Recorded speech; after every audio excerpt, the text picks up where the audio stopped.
అండి, అందరూ ఎలా ఉన్నారు? బాగున్నారా? నేను బాగున్నానండి. ఇవాళ నేను కొబ్బరి అన్నం చేద్దాం అనుకుంటున్నాను. ఫస్ట్ అయితే మినపప్పు శనగపప్పు వేసేసుకున్నాను. అలాగే జీలకర్ర ఎండుమిరపకాయలు అవి కూడా వేసేసుకున్నాను. కొంచెం కొబ్బరి అన్నం కాబట్టి ఆ మాత్రం మినపప్పు శనగపప్పు పడుతుందండి. కట్కట్లాడాలి కదా. సో మినపప్పు శనగపప్పు జీలకర్ర ఎండుమిరపకాయలు, ఇంకా ఆవాలు వేయట్లేదు. కావాల్సిన వాళ్ళు వేసుకోవచ్చు, నేనైతే వేయట్లేదండి. లేదండి మాకు కావాలి అన్నవాళ్ళు తప్పకుండా వేసుకోవచ్చు, నో ప్రాబ్లం, వేసుకుంటారు కూడా. నేను వేయట్లేదు అంతే. జీలకర్ర మినపప్పు శనగపప్పు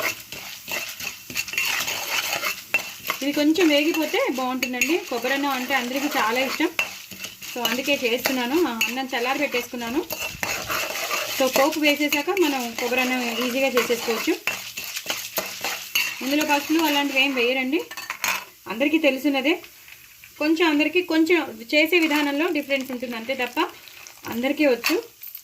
దయచేసి నా ఛానల్ సబ్స్క్రైబ్ చేసుకోండి, సపోర్ట్ చేయండి. నేను 1000 సబ్స్క్రైబర్స్కి దగ్గరలో ఉన్నాను.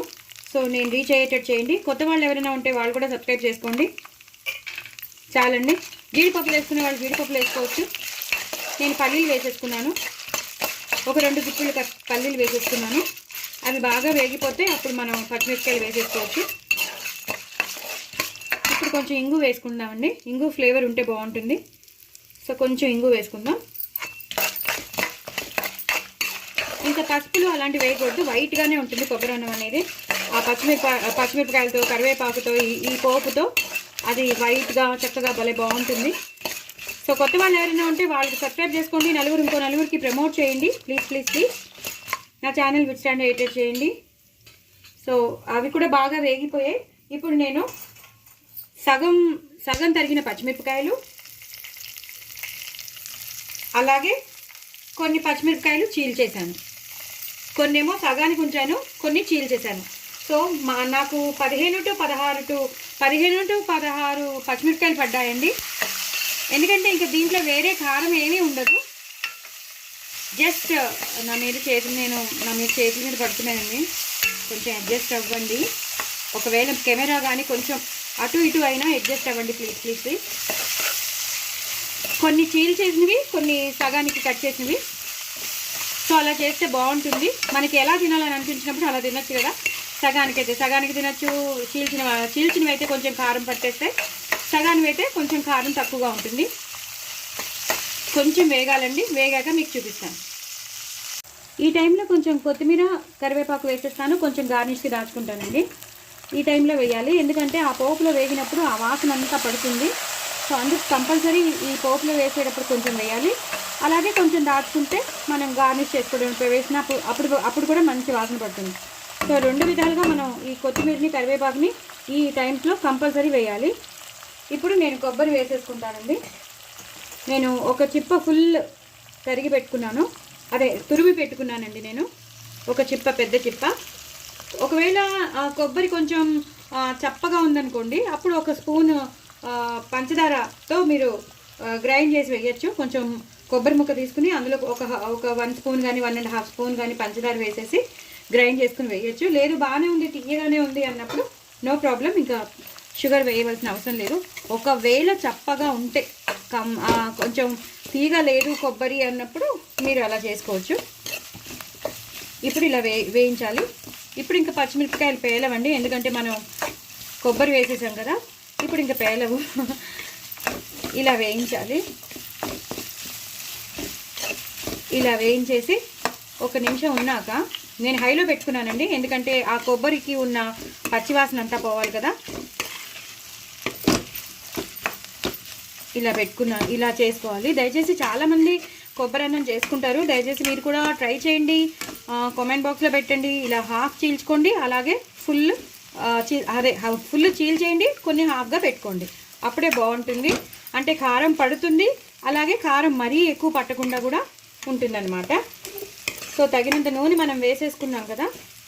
సో ఇలాగే వేయించేసుకోవాలి. దానికి ఉన్న పచ్చివాసన పోతే చాలు. ఇంకా దీంట్లో ఎలాంటి మసాలాలు వేయరు. జస్ట్ ఈ కొబ్బరి అన్నం అంటే జస్ట్ కొబ్బరి అన్నం, ఆ పోపులో వేసిన కొబ్బరి అన్నమే. కరివేపాకు కొత్తిమీర మాత్రం కంపల్సరీ ఉండాలి. పచ్చిమిరపకాయలు కంపల్సరీ ఉండాలి. పల్లీలు వేసుకునే వాళ్ళు పల్లీలు, జీడిపప్పులు వేసుకునే వాళ్ళు జీడిపప్పులు, ఇవి మాత్రం కంపల్సరీ ఉండాలి. ఇంకా మినపప్పు శనగపప్పు అంటారా మన ఇంట్లో రెగ్యులర్గా ఉండేవే. ఇప్పుడు నేను అన్నం వేసుకుంటానండి. ఒక్కసారి అన్నం వేసుకున్నాక మీకు మళ్ళీ చూపిస్తాను. ఒక చేతితో చేయడం కష్టం కదా, అందుకు ఇలా అన్నం వేసేసుకుని కలిపేసుకున్నానండి. సో ఇందాక మీరు పోపు వేసినప్పుడు మీరు ఉప్పు వేసేసుకోవచ్చు. అన్ని పోపులు పచ్చిమిరపకాయలు అన్నీ వేసాను చూసారా, అప్పుడు వేసేసుకోవచ్చు. సో నేను మర్చిపోయాను, తీసుకోవడం మర్చిపోయాను. సో ఇప్పుడు తీసుకున్నాను. సో ఇప్పుడు కూడా పర్వాలేదండి, ఎందుకంటే ఒక ఇంతే వేస్తున్నాను, ఎక్కువ పట్టదండి. మీకు రుచికి తగినంతగా మీరు వేసుకోండి. ఇలా మొత్తం కింద నుంచి పైకి, పై నుంచి కిందకి కలపాలి. అంటే కింద ఉన్న పోపు, ఈ పచ్చిమిరపకాయలు, ఈ ఉప్పు అంతా కిందకి వెళ్ళిపోతుంది. ఇది కాసేపు ఇలా మూత పెట్టాలన్నమాట. ఇది బాగా అంటే అన్నం వండి చల్లార్చినది కదా, కొంచెం మళ్ళీ వేడెక్కాలి. సో అప్పుడు కానీ పట్టదు కదా ఉప్పు అనేది. ఇప్పుడు వేసాం, ఇప్పుడు కూడా వేసుకోవచ్చు, నో ప్రాబ్లం, ఎప్పుడైనా వేసుకోవచ్చు. కలిసిపోతుంది, ఆవిరికి వేడికి కలిసిపోతుంది ఉప్పు. లేదండి మేము ముందరే పోపులో వేసేసుకుంటామంటే నో ప్రాబ్లం, పోపులో కూడా వేసేసుకోవచ్చు, ఎలా అయినా వేసేసుకోవచ్చు. మొత్తానికి కొబ్బరి అన్నం అయితే తయారైపోతుంది, రుచిగా ఉంటుంది. మనకు కావాల్సింది రుచి, మనం కరెక్ట్గా వేసామా లేదా అంతే కదండి. సో ఇలా మొత్తం కింద నుంచి పైకి, పైనుంచి కిందకి కలిపేసుకున్నాక ఒక్క 2 మినిట్స్ మనం హైలో పెట్టేసుకున్నాం అనుకోండి, ఇంకా అవసరం లేదు, బంద్ చేసేయచ్చమాట. నేను ఇప్పుడు హైలో పెట్టుకున్నాను. మీరు కూడా లాస్ట్ మినిట్లో ఉన్నప్పుడు మాత్రం మీడియంలో కానీ హైలో కానీ పెట్టుకోండి, సిమ్లో కాకుండా. మనం వేసిన ఉప్పు అంతా కలిసిపోతుంది. అలాగే మినపప్పు, శనగపప్పు మనం వేసాం కదా, పచ్చిమిరపకాయలు, ఆ కారం అంతా ఇలా కలపాలండి. మధ్యలోంచి కూడా మనం కలపాలి. సో ఈ టైంలో బాగా వేడెక్కిపోయింది, నేను హైలో పెట్టుకున్నాను కాబట్టి తొందరగా వేడెక్కిపోయింది, కలపడానికి కూడా ఈజీగా వచ్చేస్తుంది చూసారా. సో మొత్తం అంతా ఉప్పు అంతా కలిసిపోయింది.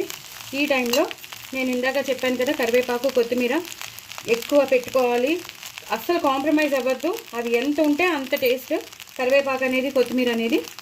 అలాగే 1 స్పూన్ నెయ్యి ఫుల్ వేసేసేయండి. వేసేసి ఇలా మొత్తం అంతా కలిసిపోయేటట్టు కలిపేసేయండి. మొత్తం అన్నానికి పట్టాలన్నమాట. ఈ కరివేపాకు, ఈ నెయ్యి అంతా అన్నానికి పట్టాలి. సో దయచేసి మీరందరూ తప్పకుండా ట్రై చేయండి. నా ఛానల్ సబ్స్క్రైబ్ చేసుకోండి, సపోర్ట్ చేయండి. నేను 1000 సబ్స్క్రైబర్స్కి దగ్గరలో ఉన్నాను కాబట్టి నేను రీచ్ అయ్యేటట్టు చేయండి. ఇలా టేస్టీ ఇవన్నీ మీకు చూపిస్తాను. మీరు కూడా చూడండి, కామెంట్ బాక్స్లో పెట్టండి, మేము కూడా ట్రై చేసామని కామెంట్ బాక్స్లో తప్పకుండా పెట్టండి. చాలా టేస్టీగా ఉండే కొబ్బరి అన్నం మీరు కూడా ట్రై చేయండి, ఎంజాయ్ చేయండి. పిల్లలకి పెట్టండి, బాక్సుల్లో ఇచ్చేయచ్చు. అలాగే ఆఫీస్కి వెళ్ళే వాళ్ళు ఆఫీస్కి పట్టుకెళ్ళిపోవచ్చు, ఇంట్లో తినేవాళ్ళు ఇంట్లో తినచ్చు. పిల్లలు పెద్దలు అందరూ ఇష్టపడతారు. చాలా ట్రెడిషనల్, ఎప్పటి నుంచో ఉన్నది కొబ్బరి అన్నం, చాలా మందికి ఇష్టం. సో మీరందరూ తప్పకుండా ట్రై చేయండి, నా ఛానల్ సబ్స్క్రైబ్ చేసుకొని సపోర్ట్ చేయండి. ఓకేనా అండి, ఎంజాయ్ చేయండి.